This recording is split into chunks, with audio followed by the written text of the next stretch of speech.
이스라엘에게는 평강이 있을지어다. 아멘. 성도 여러분, 아무리 연약한 사람이라 할지라도 하나님을 향한 믿음을 가지고 있다면 요동하지 않는 안전한 산에 닷을 내린 것과 마찬가지입니다. 세상에서 어떠한 공경이 그를 공격할지라도 하나님만을 의지하는 성도의 영혼은 결코 흔들리지 않는 견고한 산성에 굳게 뿌리를 내리게 되는 것이죠.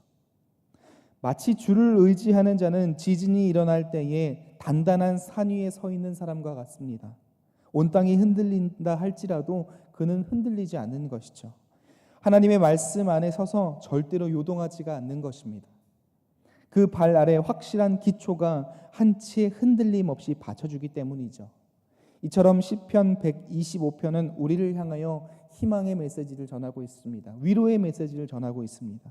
이것은 불변하시고 흔들림이 없으시며 그 안에 안식하는 모든 사람들에게 안전을 제공하시는 하나님의 신뢰를 향한 노래입니다. 시편의 기자는 하나님의 성 시온산에 서서 하나님을 우러러 볼 때에 그 믿음이 자신이 밟고 있는 바위와 같이 단단한 산처럼 그를 강하게 해준다라고 말합니다. 그런데 우리가 살아가는 이 세대는요, 안전을 보장받고 살아가기가 참 불가능해 보일 때가 많이 있습니다. 요즘 충격적인 소식들을 뉴스를 통해서 많이 보게 됐습니다. 아파트 고층에서 아래를 향하여 무거운 물건들을 정말 무지막지하게 던지는 모습을 제가 뉴스를 통해서 봤습니다.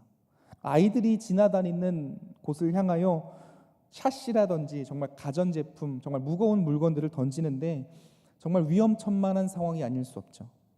또한 젊은이들이 외제차를 끌고 다니면서 비비탄 총이라는 것으로 지나가는 사람들을 향하여 무작위로 쏘는 것 또한 보게 되었습니다. 땅은 어떠한가요? 한동안 싱크홀이 많이 생겨서 뉴스에 자주 나왔던 적이 있습니다. 지진 또한 이제 대한민국에서 안심할 수 없다라고 말하지요. 이처럼 우리가 지금의 시대를 살아가면서 하늘 위가 되었든 땅이 되었든 안전한 것이 없어 보입니다. 하늘에선 위험천만한 것들이 날아오고 땅은 아무런 예고 없이 싱크홀이라든지 지진을 비롯한 다른 원인들로 우리를 위험하게 하고 있습니다. 이러한 시대를 바라보면서 정말 하나님께서 함께 하시지 않는다면 단 한순간도 안전하게 살아간다는 것이 불가능하다라는 것을 생각하게 되죠. 이런 위험천만한 시대를 살아가는 우리를 향하여 오늘 본문의 말씀은 분명한 메시지를 전하고 있습니다.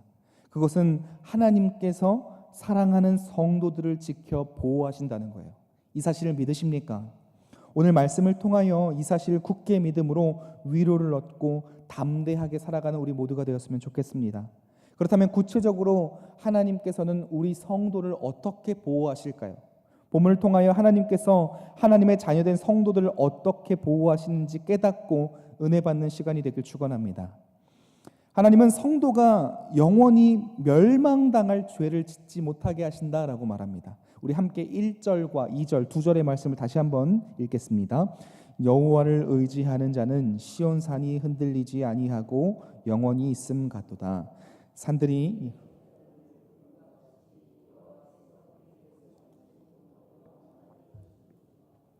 높은 건물 두 개 사이에 줄을 연결해 놓고 그 위에 막대기를 하나 들고서 외줄타기 하는 사람의 모습을 TV에서 본 적이 있으실 겁니다.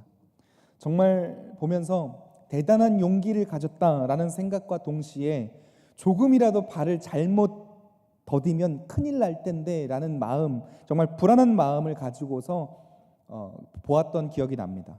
오늘 시편 125편이 강조하는 것은요, 성도의 삶이 그런 외줄타기처럼 위태위태하고 불안정하지 않고 얼마나 견고할 수 있는가에 대한 것입니다. 성경은 이 세상에서 그리스도인으로 산다는 것은 가장 견고한 안전한 요새 안에 있는 것과 같다라고 말합니다. 그 사실을 증명하기 위하여 잘 알려진 예루살렘의 지형을 예로 들고 있습니다. 시인은 여호와를 의뢰하는 자의 안전을 향하여 시온산이 흔들리지 않음에 비유하고 있습니다. 이는 하나님의 구속의 은총으로 말미암은 성도의 구원이 변동이 없다라는 것을 의미하고 있습니다. 곧 산이 흔들리지 않은 것 같이 성도의 구원도 요동이 없다라는 말이에요. 물론 구원받은 성도라 할지라도 여전히 연약하기 때문에 세상을 살아가면서 육신의 유혹에 따라 죄악을 지을 수는 있습니다. 하지만 분명한 것은 성도가 영원히 타락할 수는 없다라는 것입니다. 왜냐하면 하나님께서 당신의 독생자 예수 그리스도의 피로 산 그 성도를 타락하도록 내버려 두시지 않기 때문이죠. 그렇다고 하여서 우리가 구원을 받은 성도이기에 이 땅 가운데에 어떠한 옳고 그름의 의식도 없이 살아도 된다라는 말이 되진 않습니다. 십자가의 은총으로 죄가 용서를 받고 의롭게 된다는 것이 모든 죄가 완전히 없어졌다라는 것을 의미하진 않습니다. 우리에게는 여전히 죄가 남아있지만 더 이상 하나님께서 그것을 죄로 여기지 않으신다라는 것이죠. 하나님께서 예수님의 보혈의 능력으로 우리를 의롭다고 칭해 주시는 거예요. 때문에 우리는 성도일지라도 죄로 인하여 때때론 하나님께 사랑의 징계를 받고 돌이키기도 하는 것이죠. 마땅히 우리는 죄인이기 때문에 이 땅 가운데 끊임없는 죄로 인하여 회개하여야 합니다. 올바른 성도의 삶을 살아가기 위하여 몸부림쳐야만 하는 것이죠. 사랑하는 성도 여러분, 우리 성도는 하나님의 말씀에 따라 여호와 하나님만을 의지하는 삶을 살아야만 합니다. 믿음으로 어떤 세상의 변화와 위기 속에서도 단단한 하나님의 반석 위에 흔들리지 않고 서서 살아가는 우리 모두가 되시기를 간절히 축원합니다. 3절의 말씀 또한 의인들, 즉 성도들의 안전에 관하여 말하고 있죠. 우리 3절의 말씀을 같이 읽겠습니다. 악인의 규가 의인들의 땅에서는 그 권세를 누리지 못하리니 이는 의인들로 하여금 죄악에 손을 대지 아니하게 함이로다. 아멘. 이스라엘은 강대국들에 의한 압제에 사실 익숙한 백성들이죠. 이집트에서의 노예 생활과 아시리아, 바벨론, 페르시아, 그리스, 로마와 같은 나라에 의하여 압제를 받았습니다. 그때마다 이스라엘 백성들은 악인의 권세가 이방인들에게 있어서 이스라엘의 땅을, 이스라엘인들의 삶을 지배하는 것처럼 보였을지는 모릅니다.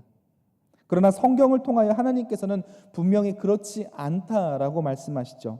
만약 악이 영원하다면, 구원의 희망이 없다면, 아무리 신실하고 믿음이 좋고 경건한 사람일지라도 죄악에 손을 대고 말 것입니다.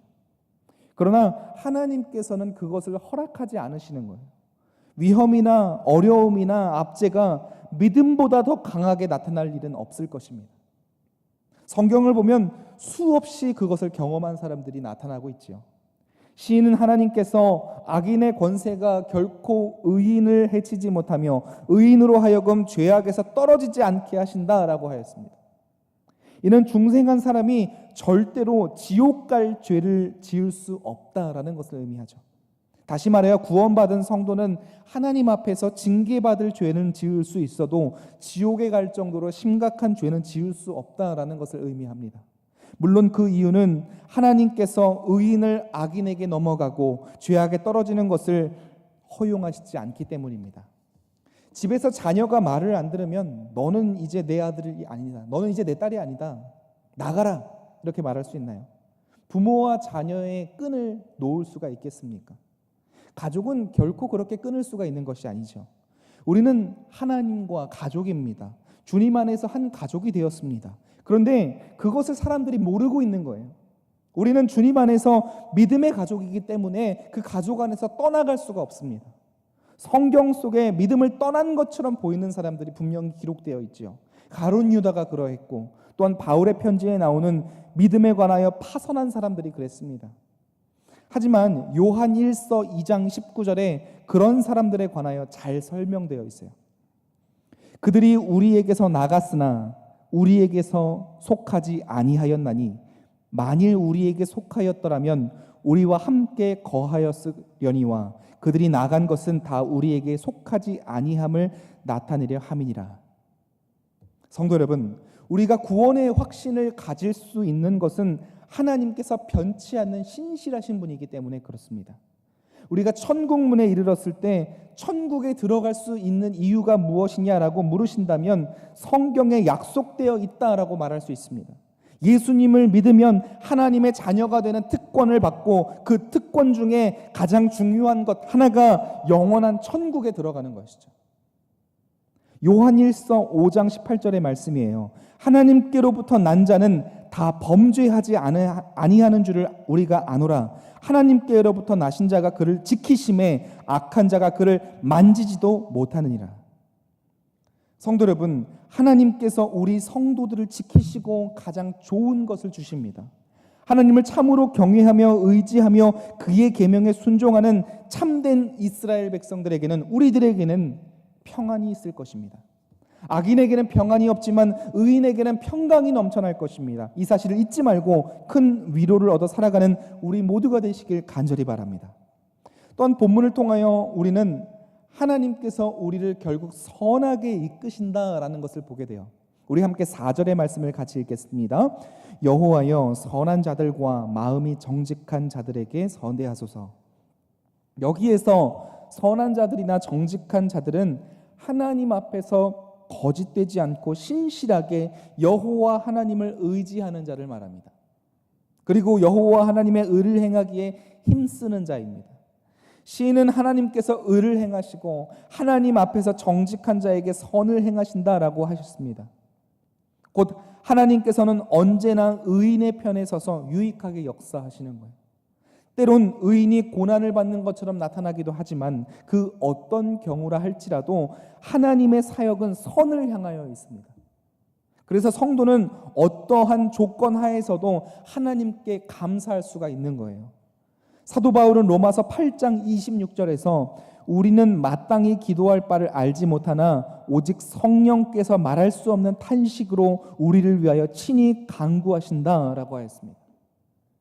또한 시편 23편 6절에서 시인은 내 평생의 선하심과 인자하심이 나를 따를 것이다 라고 노래하였습니다. 또 한 예를 들어보겠습니다. 요셉이 애굽에 팔려간 것은 그의 형제들이 그를 해하려고 행한 결과였습니다. 그러나 창세기 50장 20절의 말씀에 보면 요셉은 자신의 형제들을 향하여 이렇게 말하죠.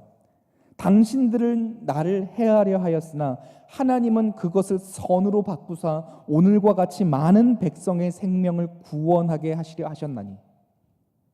이처럼 인간이 의인을 해치려 하고 의인을 타락시키려 할지라도 하나님의 영원한 역사 속에서 보면 이 모든 일들이 선을 이루는 과정에서 한 부분에 지나지 않았음을 우리는 보게 됩니다.